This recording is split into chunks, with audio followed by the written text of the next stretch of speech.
Hello angels, welcome back. Oh, I'm so excited about today. Today's kind of a long one. So we're doing all of my March reads, doing a little recap. So let's get into it. Okay, so the very first book I finished in March was Boyslut by Zachary, Zane.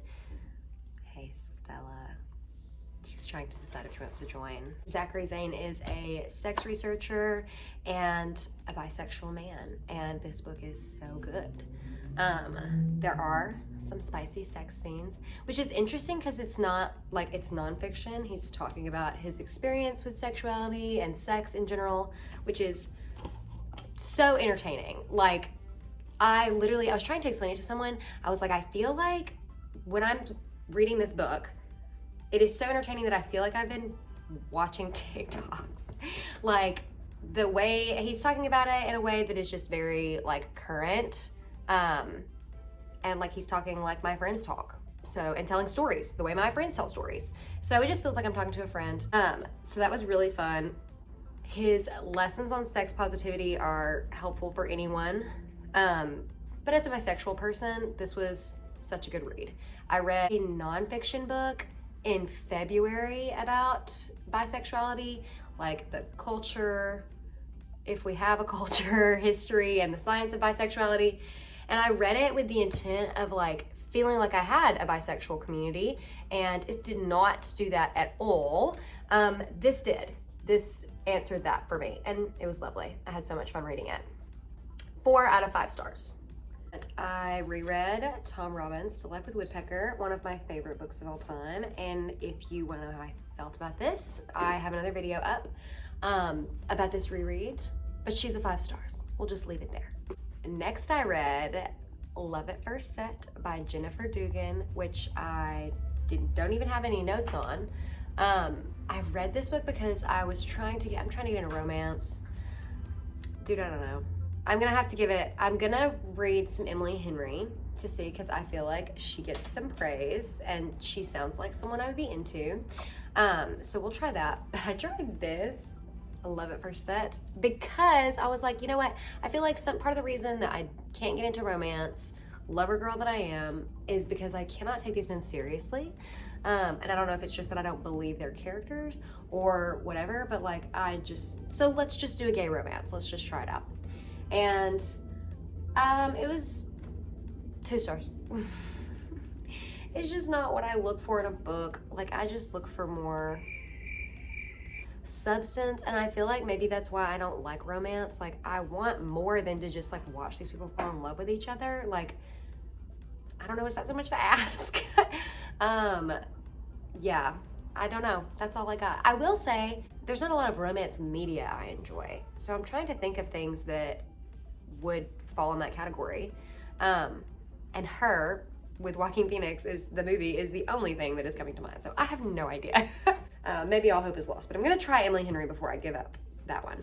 After Love at First Set, I reread In the Dream House by Carmen Machado, which I've got a video on this one too.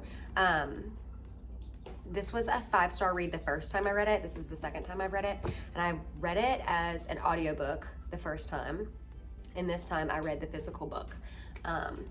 And that's all I'm saying about it so far. Here, there will be another video that you can check out why she lost half a star.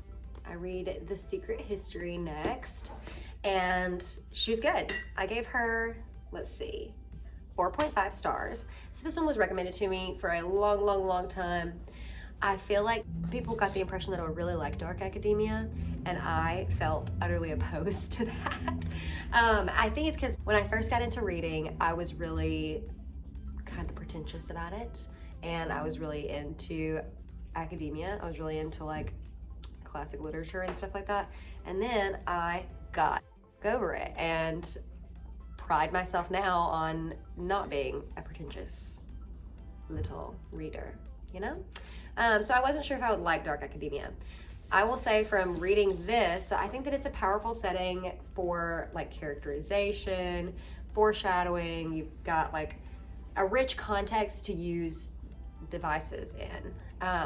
So that's really interesting. There was not as much like classroom time as I expected there to be, so that was a lot easier to deal with. Like it wasn't like over, or there's like one classroom scene really, it feels like at the very beginning.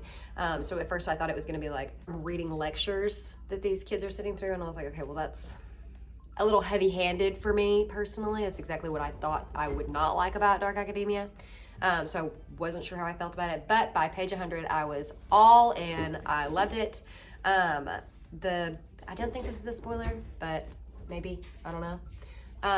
The bacchanal they have is a little bit sexier of a concept than I expected them to be exploring in this.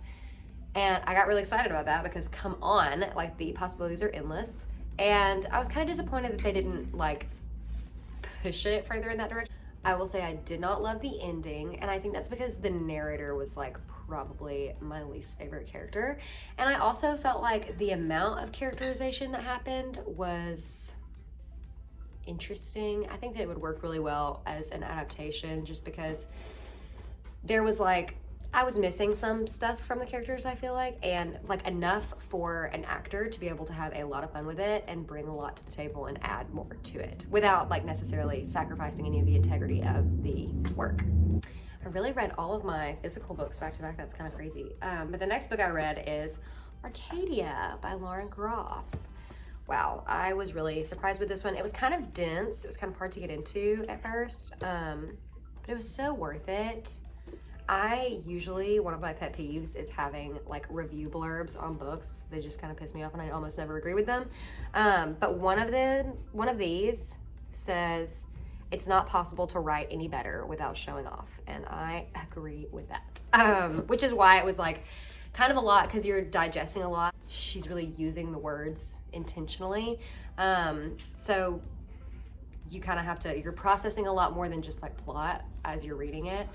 Arcadia is about these, sorry, I didn't really talk about what any of these are about, mostly because I talk about what they're about in these other videos, and the secret history, like I know you don't want to hear me talk about that because everybody's talked about it. But Arcadia is about this kid named little bit of a hippie, who is born on this commune, and it follows his entire life. So it follows him growing up on the commune and into his like mid-50s, I want to say.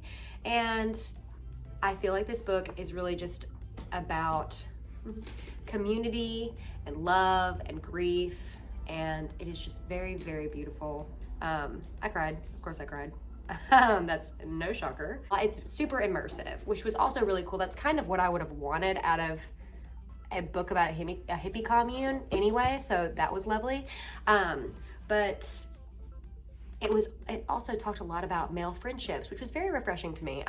Which also it's written by a woman, but I feel like I'm never reading about male friendships, and that's a medicine I should take, you know? So it was very refreshing, even if it was written by a woman. Now I'm realizing how silly that sounds.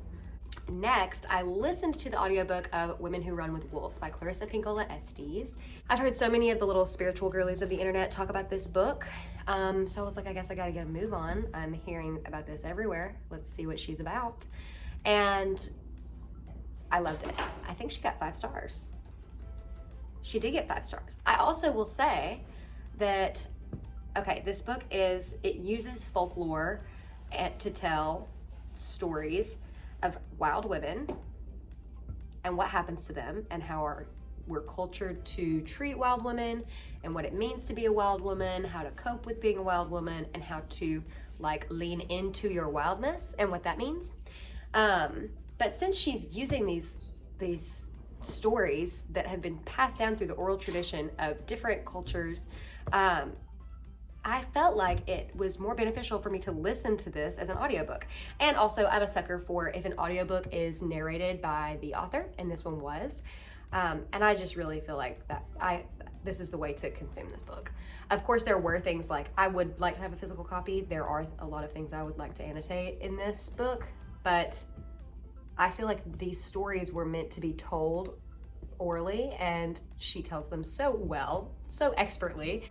I cannot recommend enough. If you're gonna read this book, I would at least have the audiobook in companionship with the physical copy. I will say one of the things that stood out to me the most in this book, so she talks about a few stories like Bluebeard and his wife, La Lopa as well, who, I don't know if I'm saying that correctly. But the thing that I took home the most with me were descansos, which she described as like the white grave markers that you'll see maybe on the side of a road. And she described them as being, they're crosses in the ground where someone has passed, but she talks about them in the sense of all of the deaths in our lives that we come across and how we use these crosses to pin them to the ground so they don't follow us around. And she was talking about examining your own life and all of the different deaths that you've had, whether that's been something as real as like an actual death, or something, just anything really that you've grieved deeply. So a breakup or like any sort of loss. And I found that incredibly powerful. Anyway, Women Who Run with Wolves, 5 stars. Thank you, ma'am. Next, we have Toxic: Women, Fame, and the Tabloid 2000s by Sarah Ditum, I'm not sure. 4 stars. I found this book at a Barnes & Noble, and I saw it, hot pink cover, it says Toxic, hello, I'm in. And it's about the Tabloid 2000s, which like I have found myself meditating on of recent, of how seeing the headlines that I saw and the way that women were being treated in the media when I was a child, how that impacted me. And so I was like, okay, I'm all in for this book. I pick it up at Barnes & Noble and I'm flipping through it, and the way this book is structured, it has 9 chapters that each chapter follows a different woman that had some sort of scandal or adverse experience in the tabloids in the 2000s. So our 9 chapters cover, this is probably not going to be in correct order, but Britney Spears, Janet Jackson, Amy Winehouse, Paris Hilton, Kim Kardashian, Chyna of WWE, Aaliyah, Jennifer Aniston, maybe it was 8, maybe it was not 9, I'll have to check. Anyway, I was all in. I'm so interested in this. And it was amazing. It was really good. I really do feel like it had an in-depth examination of each of these women's lives, how the tabloids exploited them. I feel like they did their research. All of that being said, Toxic got a 4 stars for me. Ultimately, which this probably isn't fair, but the reason I read the book is because I wanted it to apply the same critique that it gave to all of the tabloids and their intentions, and apply that to how it affects the readership, and especially impressionable young girls like me who grew up, I mean, I couldn't go to the grocery store with my family without seeing these things. And that's not what the book was. It's not what the book was supposed to be, but that was why I picked the book up, and I wish it would have talked a little bit more about that. She does, I think, mention a little bit at the end of what her experience was like, but I had the impression that she was a little bit older than I was when all of this was happening. So she took away, like, she had a completely different understanding. Just because she does talk a lot about a lot of the reason that the tabloids were able to treat these women the way that they did is because there was this general, she uses the word smarm a lot, but distaste, I don't know, I'm not sure what the exact word would be. There was a level of, you deserve however we treat you, that the general public had for celebrities because we made you or whatever. So the price that you pay for your celebrity is that we get to treat you however we want. And obviously as a young woman, seeing women being treated like that constantly had an effect on me, and that's gonna affect you differently if you're a teenager experiencing it for the first time. So I don't know, I wish that there had been a little bit more of an examination of that. But maybe that's just a different book. If you know that book, please let me know. I want to read that book too. Oh my gosh. After Toxic, I read The Bell Jar by Sylvia Plath. I don't know how I've gotten this far along in my life without reading it, except I do actually. I read To the Lighthouse, and like 3 pages in, I was like, I'm not working this hard for this, which I know somebody's gonna tell me that it's worth it. But for whatever reason, I was under the impression that The Bell Jar was of the same level of like having to work for it. And that was pretty much why I put it off. But this book was so much more contemporary and readable than I expected. And like I would not have known that it was not contemporary until they start talking about shock treatments and lobotomies, which was pretty deep in. I really identified with this narrator, her commitment to being smarter, better, more efficient constantly. Battered me in my teenage years. And I've heard this book being compared to A Catcher in the Rye and her being like Holden Caulfield for the girls. And at first I was like, no, I don't know, because I mean, Holden Caulfield is kind of villainized and the girlies love the bell jar, so I don't know if I buy that, but I buy that. And I stand by it and I agree. Like the teenage feminine rage that I still have sometimes, she gets it. This is her. The way that she treats men, her belief about purity culture and relationships. I identify so much with that. She talks about collecting interesting lovers. I identify with that. She talks about, there's a quote where she's talking about this guy that she's talking about Buddy, and she's talking about him sleeping with someone else. And she says, I would merely have asked him the most interesting details and maybe gone out and slept with somebody myself just to even things up, and then thought no more about it. And my good God, the teenage Carly is like, I cannot imagine what the trajectory of my life would have been like if I had read this at virtually any age younger than I have now. Like it was probably divine intervention that has been like pushing this book out of my reach until this current age so that my frontal lobe could fully develop before I had some massive delusions about this book. So,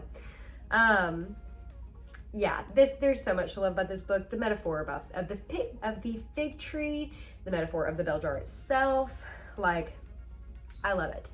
I really struggle with any book that has any setting of a woman in any mental health facility.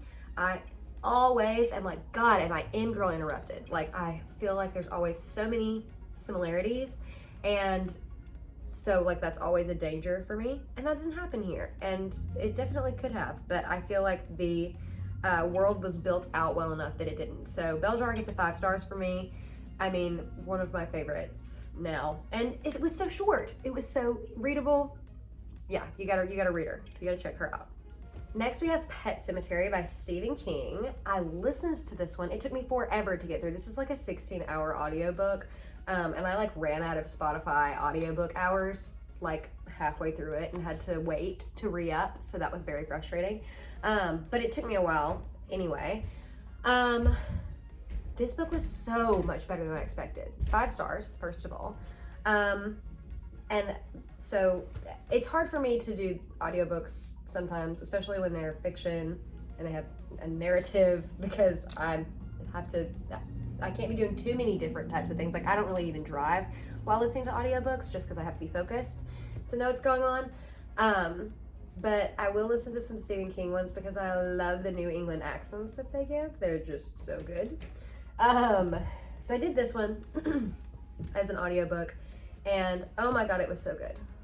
The more, as I was listening to it, I felt like it was very plot driven, and there were some freaky moments, like there were some actual little scary moments.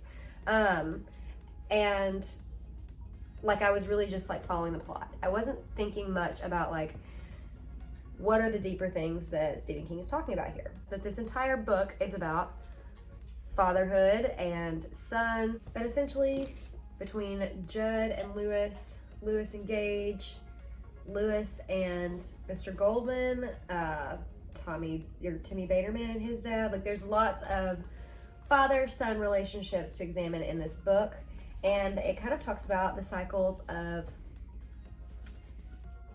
love souring, of violence, and in his discussion of, well, actually that might be a spoiler now that I'm thinking about it, greed. He talks about greed too, and just talking about it with these like, but he's not talking about it really. It's just this is the commentary that's being made by the plot, because it is like all plot pretty much, honestly. He writes grief well, I feel like, and believably. He writes grief believably in this book, which is, I mean, very central to the plot. Like, if he wasn't able to believably write this grief, then what like eventually takes this book off the rails would not have happened. But yeah, I'm spoiled on Mr. King. He just really gets it. He just gets it. Highly recommend this book. I was having a blast reading it, and I was getting scared, and I was having fun, and I was entertained, and didn't even realize until the past couple days, like since I've been done reading it, what all we were talking about when in this plot of this book. So now I'm excited to see the movie. I've never seen the movie. Tyler said Ewan McGregor is in it, so that's exciting. Yeah. Okay, but the next book I read, so I was listening to this I was listening to Pet Sematary at the same time that I was reading this book, which is probably part of the problem, because this book got a 3 stars from me. I like to read. I have an audiobook going at one time, an ebook going at one time, and like a physical copy all at once. So one of the books that I finished, Arcadia. Arcadia was pretty dense, and so I was like, I want something light and fluffy.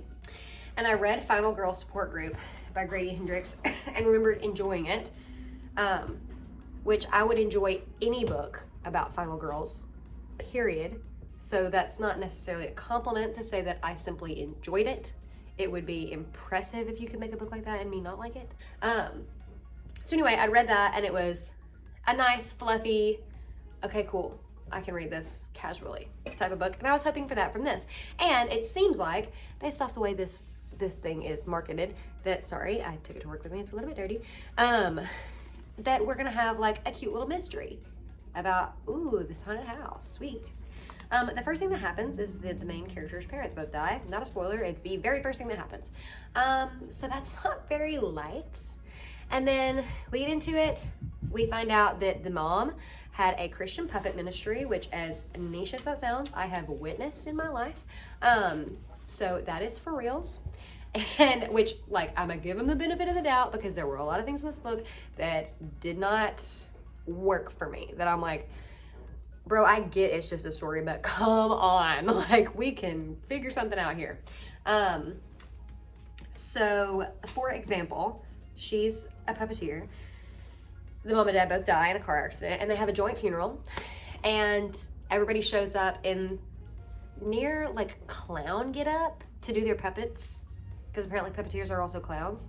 I don't know. I'm not a part of the puppet community. Maybe that's the case. And maybe they do all come to like each other's funerals in puppet gear. Like, cool. I'm all about, like, we are celebrating or mourning in whatever way that helps us the most. But this dad is completely forgotten about. Like, it's his funeral too. And they, like, apparently they all speak. They have several people speak. And I don't think any of them talked about her dad. And this is supposed to also be his funeral. There's just, there were lots of moments like that where I was just like, okay, bro, you're losing me. I'm getting lost in it here. And I get that it's like trying to be creepy, but like, I can't even hang with you for the like sad parts. The mundane moments are not believable, so why would the off the wall horror be believable? And the horror is off the wall, and it was not scary to me. It was also not like, I was talking to someone recently about horror, and they were talking about like the difference between horror movies and comedies being a soundtrack. And I was thinking about that in terms of this book, but I'm not even laughing, and it's a puppet. Like, what is happening? At the end got better, and it seemed like there were choices that like the author might have wanted to take this a step further, with it being like the puppets being involved in her religious ministry versus like what it means when this puppet seems to like be like malevolent, and that publishing shot it down.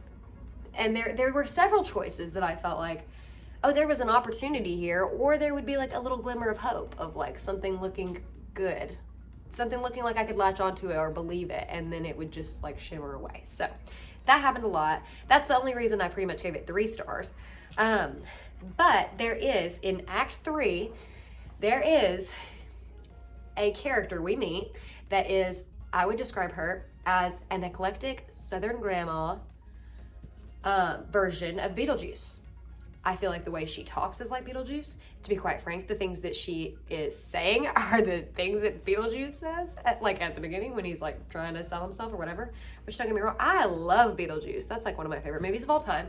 So I was like, oh shit, okay, I'm in. This is interesting to me. So I get invested, and as I'm getting invested in this one character who is barely there, she has that like one scene where we meet her pretty much at the very beginning, and that's pretty much it. Or at the very beginning of Act 3, and then that's all we see of her. But it made me realize there was a totally different way to read this book. If I had read this entire book like it was a Rob Zombie movie, and if it was dirtier and grittier the whole way through, I think it could have been very scary.